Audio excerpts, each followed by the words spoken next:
kumbaga yung ebidensya mo na ikaw tama. The burden of proof lies on you. No, Pakita no, ka na excuse ano. me, ARD. Kasi ang nag-aakusa dyan, enforcer mo. Hindi, ngayon nandito na tapos na yung ano.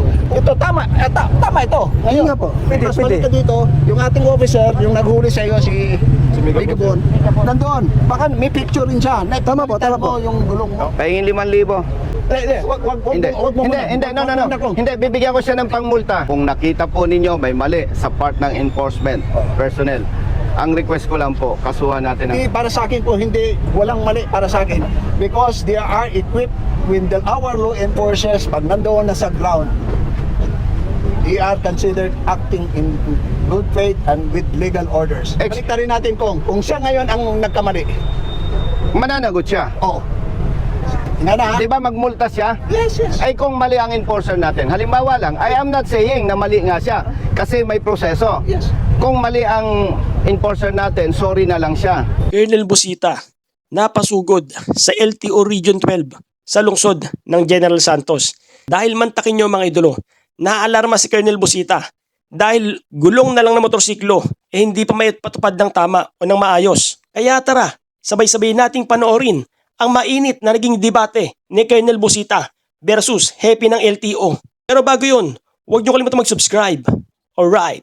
Ikaw yung may ticket na pero hindi pa natubos. Opo. Nasaan? Alin daw ang hindi pwede dyan? Ito daw po. Papalitan daw dapat po 80-80. Yung kanyang rim, base sa specs ng ganitong motorsiklo, Suzuki Raider, okay yung size niya. Yes, boss. Ang sinasabi ng humuli, dapat palitan yung goma. Ang sabi ay Papalitan daw po ng 80-80 po. 80-80. Sa mga riders, makinig kayo ha. Nandito tayo para yung mali ay maitama at wag nang maulit pa. Okay?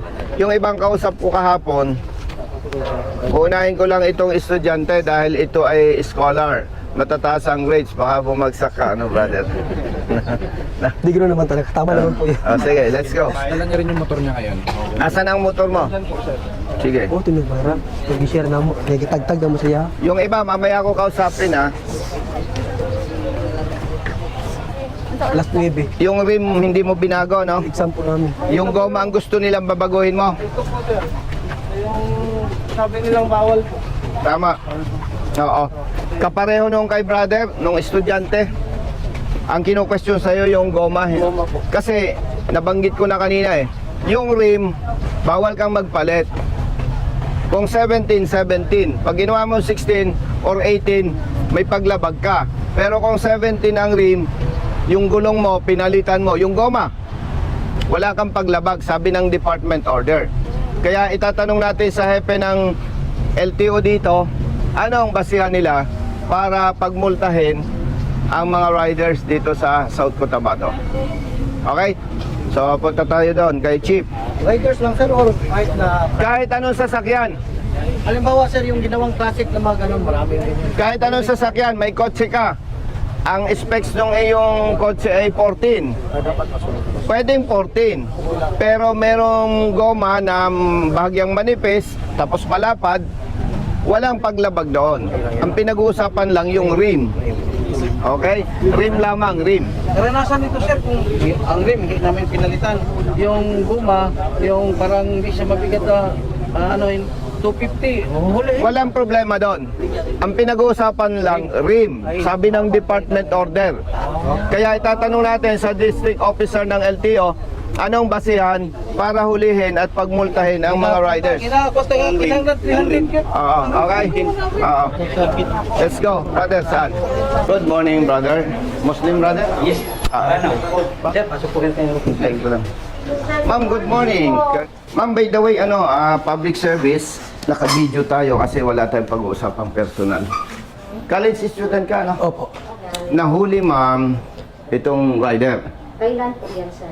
May petsa dito, September 10, 2025. Sino po ba itong enforcer mo na ito? Pwede natin ma-check sa law enforcement, sir? Ma'am, pakisabi, isama natin yung iyong chief. Ma'am, with all due respect, I suggest yung chief ng law enforcement mo, puntahan natin yung motor para mas madali mag-explain. Yes, sir. Opo. Ito yung chief Brother. sa law enforcement. Ikaw ang chief ng law enforcement? Sa salitas po sa navigation. Naalarma kami, brother. Ang daming complaints sa LTO Jensen. Wednesday.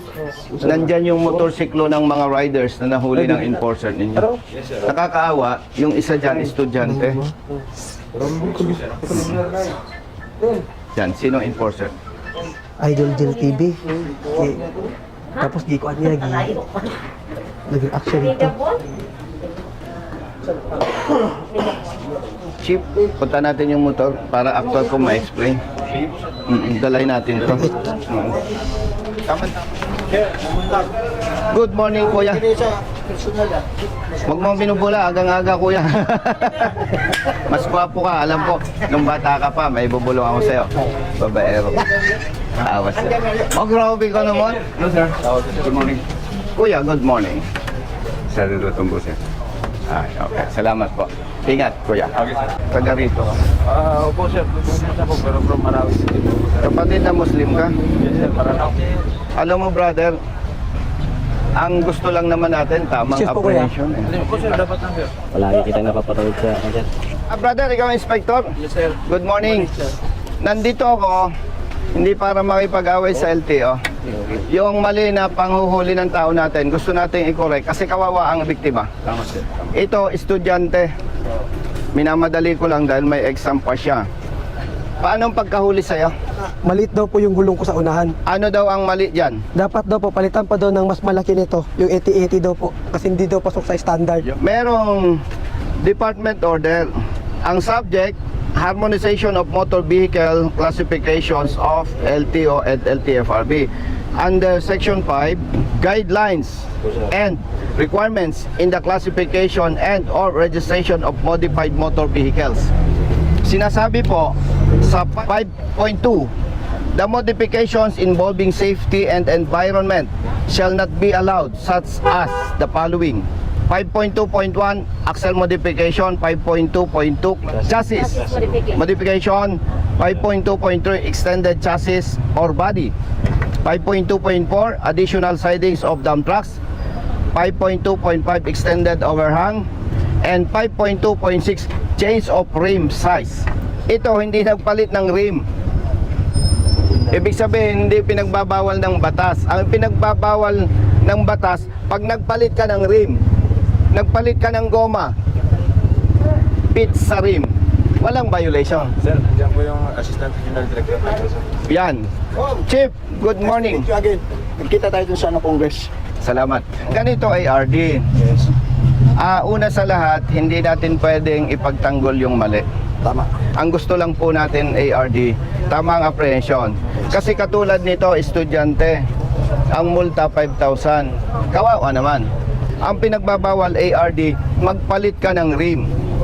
Pero kung yung rim ng gulong hindi mo palitan, baguhin mo ito, kumapal, lumapat o ano pa man yan, walang paglabag sa batas. Nandito yung ticket nitong estudyante. Nilagyan mo ng under protest? Naka-under protest ka? Pag kayo hindi kontento sa paghuli ng ating mga law enforcers o sa traffic enforcers, lagyan nyo dito under protest. Karapatan nyo yan. ARD, hindi natin pwede ARD na asahan na lahat ng mga motorista marunong. Dapat ang unang marunong po, enforcer natin. Meron dito ARD, kapareho ng sitwasyon, ang motor niya yan, oh. Pareho lang ang rim, hinuli din siya, Anong violation? pareho din, modified tire. Ang multa 5,000. Yes. Pero hindi ko alam ARD, sino sa office ninyo ang nag-advise na magawa ng affidavit of mechanic. Pag binasa po natin yung affidavit niya, walang ipinag-usapan na ginajustify yung sinasabing violation. Ang sinasabi dito, hindi niya kayang bayaran yung 5,000. Ibig sabihin, kung punto por punto, hindi ito valid ang justification. Sir, tama po, sir. Tama po? Yes, sir. Pinagbayad siya ARD ng 2,000 lang without valid justification. Ang hinahabol namin dito on behalf of the rider, kung tama ang huli, huwag nating bigyan ng consideration. The problem is, mali ang huli, Pinagmulta pa ng 2,000. Yan ang ebidensya. Pwede mo makapagsalita, sir? Yes. Sige. Po kasi sir is, hindi po ito dito huli na under dito na office. Sa extension office po ito sa Tumblr. Tsaka ito po kasi, kaya po kasi hindi po ako nag-require ng affidavit. Sige. May tanong ako sa iyo, brother, saan ka nagmulta? Sa extension Tumblr, Hindi dito. hindi po dito. Considering na technically under ninyo, showing the proof na may mali sa apprehension, andito kasi kapareho nito eh. Makakapag-decide pa tayo IRD about this concern? O doon na lang kami pupunta? O sige. Hindi na jurisdiction. O sige. Brother, pupunta tayo doon sa kabilang office. Ito lang estudyante ang ayusin natin. Right tayo, sir, ang binilagay na validation. Modified tire. And ARD, Yes, sir. Napalitan na siguro, sir, pero ang stand kasi ni sir is dapat, ang violation is if ang rim ang pinalitan. yes. Kasi kambihan mo wala pa. Ang tire po? Oo. Opo, kasi mahigit 1 taon na sa akin yung motor sir. Hindi, pagkakandakok pa. Hindi po. Ano sa mananda pa? Itong 10. Pizza Jis. Nga, murag daan lagi niya. Dili kay bago mo ilis Baka gusto ninyo Tagalogin. Maganda niya pag-after. ARD, baka gusto mo Tagalogin. Ah, hindi, I mean po, ganito po yun. Hindi nyo pinalitan. Hindi pa po. Kasi yung pagpapalit ko po ng tire ngayon, 3 araw before, doon po ako nahuli. Kaya nga, so, Dahil matagal ako sa PNP, alam ko agad yung nagsisinungaling at hindi. Ngayon, ipagpalagay natin, baka nagsisinungaling siya. yes. Nasaan ang iyong enforcer?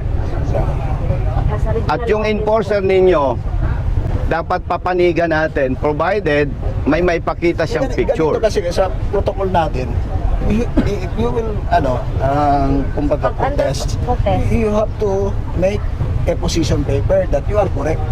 Citing all your, kumbaga yung ebidensya mo, na ikaw'y tama. The burden of proof lies on you. No, excuse me, ARD. Kasi ang nag-aakusa dyan, enforcer mo. Hindi, ngayon nandito na tapos na yung ano. Ito, tama ito. Ngayon, nga po, pwede. balik ka dito, yung ating officer, yung naghuli sa iyo, si Migabon, nandoon. Baka may picture rin siya. Tama po. Yung gulong mo. Pahingin 5,000. Ang flight ko ngayon, afternoon. Hindi, no. Hindi, bibigyan ko siya ng pangmulta. Hindi, wag na. Ibigay mo lang sa kanya, babayaran mo na, ibigay mo Siya na na para magmulta. pang-tuition. Ako nang bahala sa multa. Bigyan mo na lang siya na, pang-tuition. O, waka mo. By the way, naintindihan ko si ARD. Ako bahala. Ha? Kung lalabas na siya ay magiginig lang sa akin, bias naman. Yes. Oo. Ito lang pakiusap ko ARD. Once na walang may pakitang picture ang enforcer mo, showing na ang rim ay napalitan. Hindi ang rim, yung Hindi. Oh, may violation siya kung nagpalit ng rim, ARD. Tama. Kaya yun lang ang dapat may pakita ng enforcer mo. Yeah. There are interpretation under 4136. Ito nga, ang gulong kasi, kung as perceived, kasali ng rim. Babasahin ko na lang kay IRD. Yeah. Ano to, department order? Ay, oh. Sabi sa section 5, the modifications involving safety and environment shall not be allowed, such as the following. Yan. Axle, chassis, extended overhang, change of rim. Size. Modification, ano ba? Rim size lang ang tinukoy, ARD. Kasi po, pwedeng kung akin ito, pwedeng palitan ko ito kung anong gusto ko. Medyo malapad, medyo mataas. Kasi ang pinagbabawal lang, ito, hindi ko pwedeng palitan. Magkaiba na. Tire at saka rim. Di ba? Nakalagay modified tire. Modified tire lang po tinita sa akin. Kaya nga, hindi rim. Hindi po. Oh, so, meaning, kung babasahin natin itong MO order at saka versus sa itong nilagay, magkaiba. Opo. So, that will be settled kasi on our part, siyempre, it is considered upon the legal orders. Yun ang sinusunod natin mga law enforcers. Pag merong kakulangan, so pwede natin masitil yan. After which, there should be an adjudication. There should be a notice and hearing. Ha? Ganon. So, ugma, bakante ka? After class ko po. Ugma. Alauna. I will also notify, inform si Migabon for that. Pero anyway, sagdi lang, ayaw mo kabalaka. the kind Congressman Busita, anyway, nagbigay na ng ganon. Ako na bahala dito sa pharmaceutical. Okay, may huling request ako sa iyo, ARD. Yes. Once na na-resolve ito Yeah. at nakita po ninyo na may mali, ulitin ko, kung nakita po ninyo may mali sa part ng enforcement personnel, ang request ko lang po, kasuhan natin Hindi, ang... para sa akin po, walang mali para sa akin. Because they are equipped with our law enforcers pag nandoon na sa ground. They are considered acting in good faith and with legal orders. Balik rin natin kung siya ngayon ang nagkamali. Mananagot siya. Oo. Nga na. Di ba magmulta siya? Yes. Ay kung mali ang enforcer natin, halimbawa lang, I am not saying na mali nga siya kasi may proseso. Yes. Kung mali ang enforcer natin, sorry na lang siya. Pero ito Ganun na, po ba? ito na lang kung, okay, there is that RAAB, Regional Arbitration Adjudication Board, of which I am the chair. You file a complaint. Okay, ganito Pwede na po. lang. ARD, sa harapan mo, Yes. kinaklaro ko, pag mali si motorista, multa. Pag mali si enforcer, hindi pwedeng sorry. Kung maimbestigahan ninyo at mali ang huli sa Ganito na lang, sa I will rider. help you na, no? But this time, nagkausap na tayo. Kung sigurado kang tama ka, file a complaint. Pwede Kasi po. Pagkatapos niyan, we will convene the board, the administrative arbitration board. By that, kung tingnan natin doon, kung tama ka o mali, Pwede po. para doon, kami kasi recommendatory lang ako, being the chair. Meron tayong director at meron tayong ASEC. Sabi ko, after investigation, kung lumabas na may violation siya, multa siya. Yes. Kung lumabas, base sa legal documents at ebidensya na enforcer, kung lumabas na mali ang enforcer mo, ang tanong ko, ang request ko pala, sorry, bigyan ng administrative sanction yes. after Ganun talaga. investigation. Oo. And tayo naman walang personal issue. Yes. Ang issue lang dito, public interest. Kung hindi kami masatisfied at hindi ninyo mabigyan ng administrative sanction ang tao ninyo, with respect sa iyo, dahil magkaharap tayo, magpapile kami ng kaso dito sa inyong enforcer. Ang gusto lang natin, maitama yung mali. Dahil for your information, kung hindi po ninyo alam, naalarma kami sa Kamaynilaan dahil ang daming complaints sa General Santos City LTO na magkakapareho. Kaya nga, bago ako pumunta ARD, nagbasa ako, nag-research ako at may dala akong department order, may dala akong specs nandito. And with respect sa'yo, okay, re-respetuhin ko yan dahil wala dito enforcer, kaya nga hinahanap ko eh. At alam ko naman na hindi tayo magiging bias, ARD. So, brother, we are hoping at nagtitiwala tayo, hindi naman sila magiging bias. Sana po. Thank you. Nice meeting you, ARD. It's in the interest of service.